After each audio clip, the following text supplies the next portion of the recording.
Crash Bandicoot is one of the most iconic mascots in gaming history, but even an icon can't be protected from corporate greed. From earning over $1 billion in revenue for Sony and selling over 50 million game copies across a massive 30-year franchise, to being promoted through low-quality AI artwork, microtransaction-riddled mobile games, and spin-offs made by 7 different developers, the legacy of Crash Bandicoot has been completely obliterated by bad business decisions. From his explosive debut in 1996 to his current status as a dormant commodity shuffled between corporate owners, Crash Bandicoot's story shows everything wrong with modern AAA game developers and publishers. This isn't just a story of the decline of one of the biggest game franchises of all time, it's a blueprint for how corporate greed in gaming can ruin the magic that makes something special in the first place. A theme that we've seen far too often on this channel. But this one, well, it's even worse than the others, so buckle up and let's talk about why Crash Bandicoot died.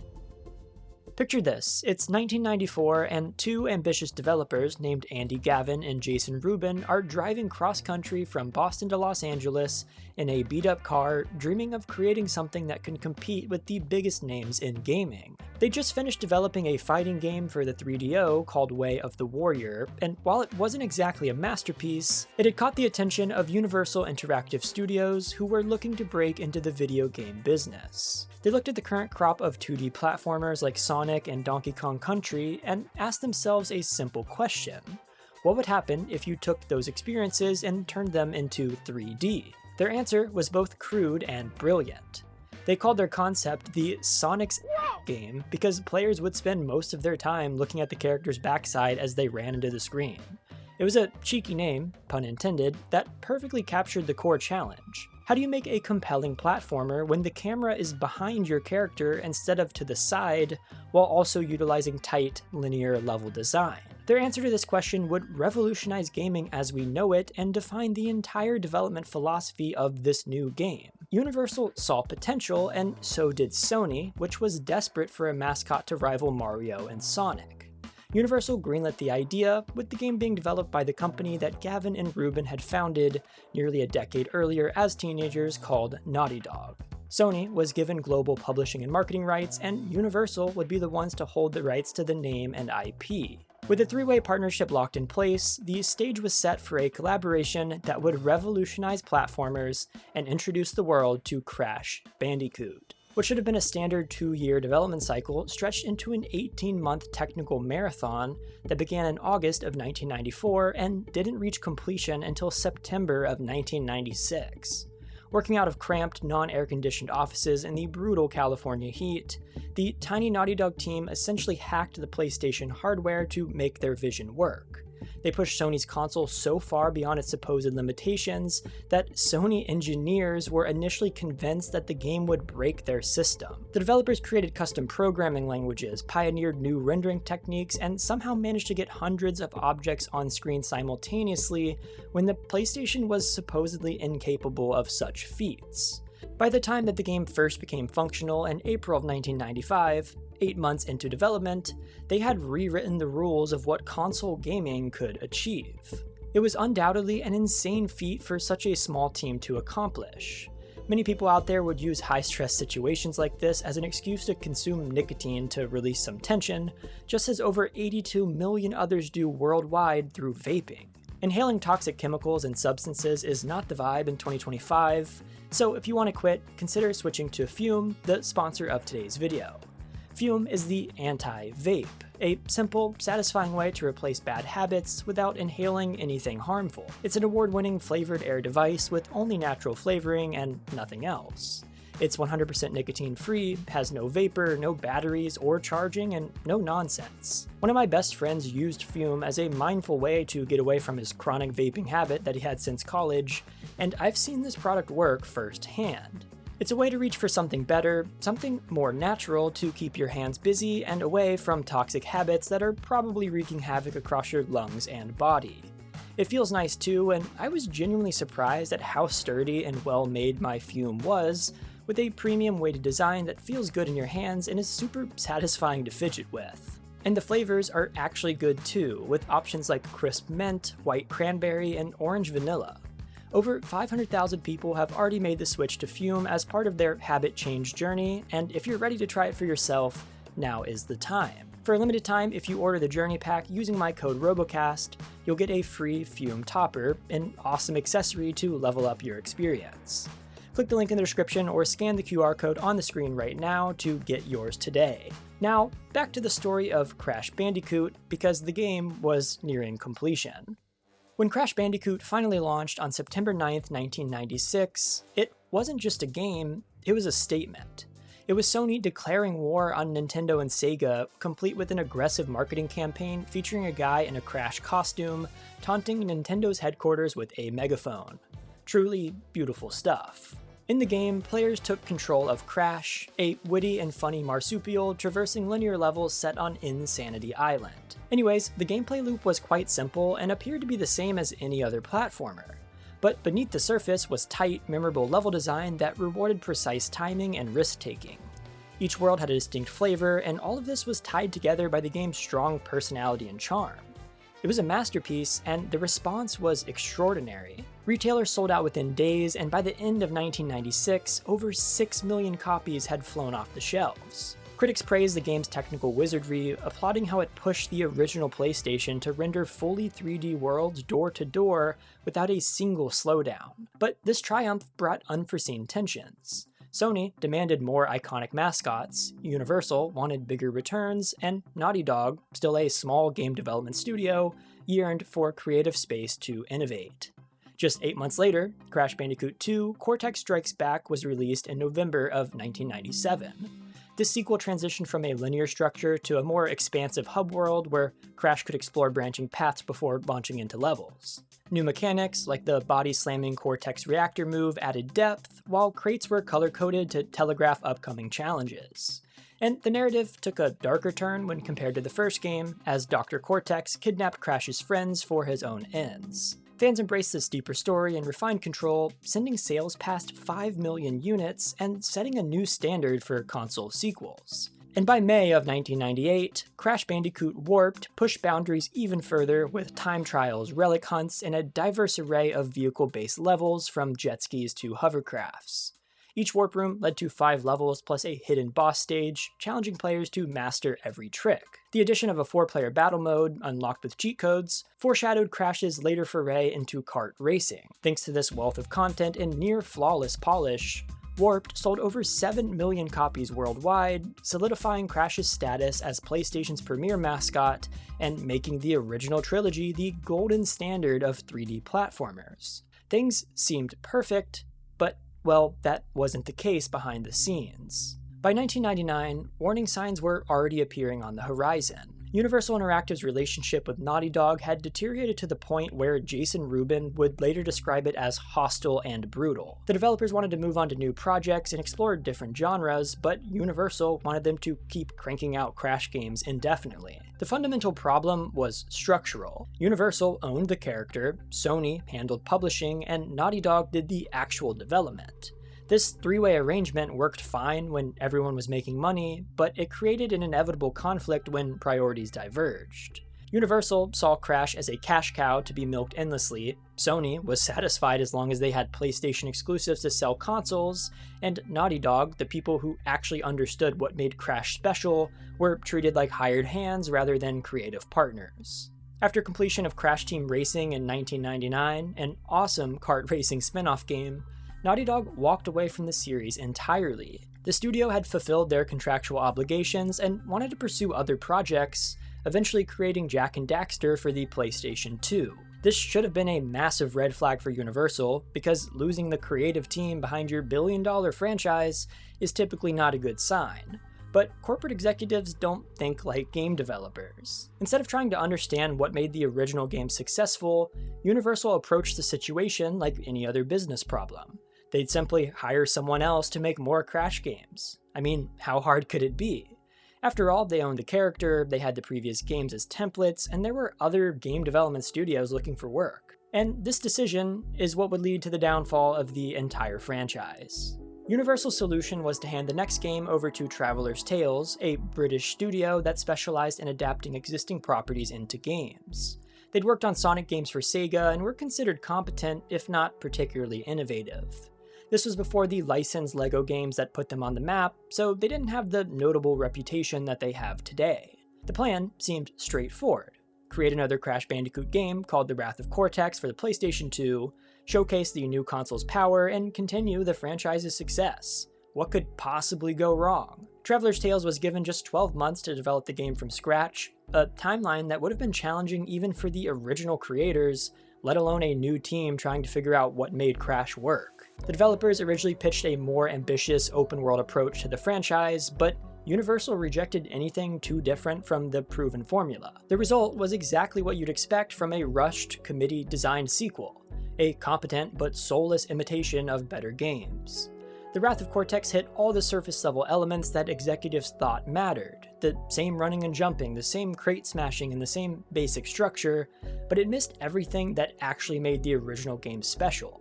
The personality was generic, the level design was uninspired, and the technical execution was problematic, with loading times so long that players joked about making sandwiches while waiting.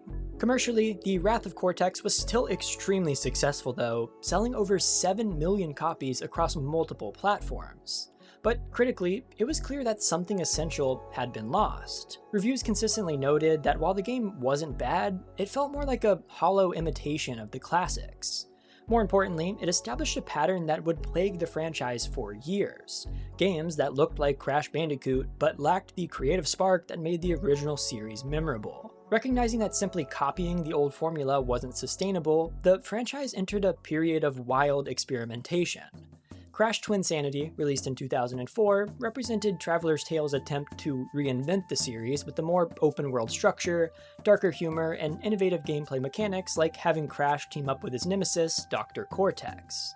On paper, Twinsanity should have been brilliant.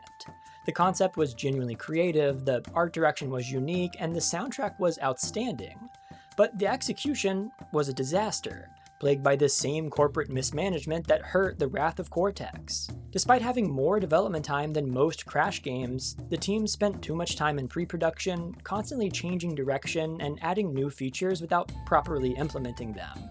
The result was a game that felt simultaneously overambitious and incomplete. Massive chunks of content were cut due to technical limitations and time constraints. Players couldn't skip cutscenes because doing so would crash the game. The open world elements were half-baked, the platforming sections were inconsistent, and the overall experience felt more like an elaborate tech demo than a finished product. But here's what made Twinsanity's failure particularly frustrating. You could see glimpses of what the game could have been. When it worked, it was genuinely innovative, showcasing ideas that wouldn't become mainstream in platformers for years. The problem wasn't lack of talent or creativity, it was lack of proper management and realistic scope planning. Meanwhile, the franchise was being shuffled between corporate owners like a hot potato. Universal Interactive became Vivendi Universal Interactive, which then became Vivendi Games, which eventually merged with Activision in 2008. Each transition brought new executives who didn't understand the franchise, new priorities that conflicted with creative vision, and new demands that had nothing to do with making good games. And then, in 2005, Radical Entertainment took control of the franchise, promising to bring Crash home and restore him to prominence. Their approach was to completely reinvent the series with Crash of the Titans, implementing a combat-heavy system where Crash could punch, kick, and jack large mutant creatures to control them. The Titans games, Crash of the Titans and its sequel, Mind Over Mutant, represented the most dramatic reinvention that the franchise had ever seen. The traditional platforming was largely abandoned in favor of beat-em-up combat. The art style was completely overhauled, giving characters more modern designs that looked nothing like their classic appearances. Even Crash's personality was changed, making him more aggressive and sarcastic. While the Titans games had their defenders and sold reasonably well, they alienated longtime fans who felt like they were playing completely different characters in a completely different universe. The games weren't necessarily bad, but they weren't really Crash Bandicoot games in any meaningful sense. They were radical entertainment games featuring characters who happened to share names with the classic franchise. More problematically, the Titans games established a precedent that would continue to haunt the franchise: the idea that Crash needed to be consistently reinvented to stay relevant. Instead of understanding what made the original games timeless, each new developer seemed convinced that the solution was to throw everything out that came before and start fresh. By 2008, the Crash Bandicoot series was already on life support. Radical Entertainment's Mind Over Mutant sold poorly and failed to recapture the platforming magic of the original Naughty Dog trilogy. With development resources redirected to other projects, Activision's enthusiasm waned and the franchise languished in limbo. No new console entries arrived for over a decade, and the character who once defined the PlayStation remained frozen in time. In an attempt to monetize nostalgia, Activision turned to mobile gaming, an ill-fated experiment that further tarnished Crash's reputation. Titles like Crash Bandicoot Nitro Kart 3D in 2010 and Crash Bandicoot On the Run in 2021 slapped the familiar face on freemium mobile games chock full of predatory monetization tactics. On the Run attracted 60 million downloads, yet it was shuttered less than 2 years later when player spending couldn't justify the upkeep. These mobile spin-offs ignored everything that made Crash special: precise level design, tight controls, and a sense of playful discovery, serving only to extract quick cash from fans. Just before mobile support died, Activision embraced a wave of nostalgia-driven remasters. In June of 2017, the Crash Bandicoot Insane trilogy resurrected the first 3 games in Unreal Engine 4, launching exclusively on PlayStation 4. It restored original level layouts, voice acting, and soundtracks, and by the end of 2018 had expanded to Xbox One, Nintendo Switch, and PC, surpassing 10 million sales.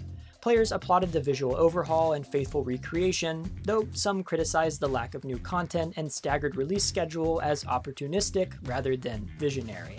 Building on that success, Crash Team Racing Nitro Fuel debuted in June of 2019 on the PlayStation 4, Xbox One, and Nintendo Switch.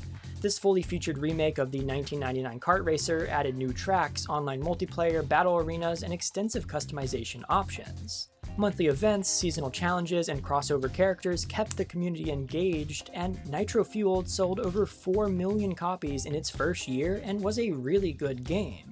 And then, in October of 2020, Toys for Bob delivered Crash Bandicoot 4: It's About Time, the first entirely new console installment in 14 years. Released on PlayStation 4 and Xbox One, and later ported to PS5, Xbox Series X and S, and Switch, the game introduced quantum masks that manipulated time or space, branching levels, and challenging inverted paths. Critics praised its inventive mechanics and vibrant art style, and initial sales were quite strong. These remasters and reboots demonstrated that Crash could still thrive when treated with reverence, and Crash 4 proved that there was still room for smart innovation. It seemed like the series was finally turning back into something great, just like it was in the earliest days under Naughty Dog, but that hope quickly faded into quiet disappointment. In October of 2022, Microsoft's jaw-dropping $68.7 billion acquisition of Activision Blizzard swept Crash Bandicoot into Xbox's sprawling empire. Instead of fresh announcements, Microsoft simply milked the remaining money out of the recent remasters and moved on to other, more profitable projects. The Insane trilogy continued to receive only minor technical updates, while CTR Nitro Fueled saw one last paid DLC wave before its servers were switched off, silently drawing the curtains on an online kart racer that was really cool. Following the release of Crash 4, Toys for Bob was unceremoniously reassigned to support development on Call of Duty Warzone, with several key developers, including character designer Nicholas Cole and art director Josh Nadelberg, leaving the company. And with the removal of Toys for Bob from anything Crash related, all hope for an exciting Crash Bandicoot future was officially lost. Toys for Bob finally broke free from Microsoft's umbrella in February of 2024, spinning off as an independent studio. While they've since signed a partnership deal with Xbox to develop their next project, the damage was done.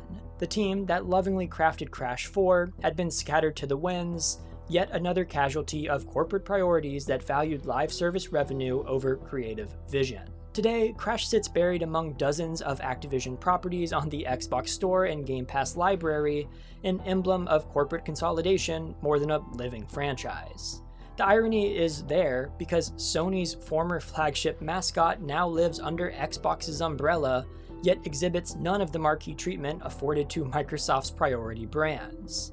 While the remasters in Crash 4 prove that Crash can still shine when developers genuinely care, The bland release schedule, scant post-launch support, and utter lack of coherent long-term planning under Microsoft's stewardship have left fans convinced that Crash's spirit is effectively dead. The franchise is now a shell of its former self, another casualty of gaming's relentless corporate churn and Microsoft's endless acquisitions. There's no future prospects for more Crash games or anything else related to the series at all. The Crash Bandicoot story isn't unique because it's a template that's been repeated across the gaming industry with franchises like Spyro the Dragon, Guitar Hero, and countless others. The pattern is always the same. Creative team creates something special, corporate interests take over, original vision is gradually diluted, franchise dies, I cover it on the channel. It's a story we've seen time and time again on this channel, and one that you'll continue to see if you enjoyed this video and are willing to leave a like and subscribe for more videos like it. But what makes Crash's fall particularly tragic is how preventable it was. The original games proved that the formula worked. Fans consistently showed that they wanted more of what made those games great, not radical reinventions or mobile cash grabs.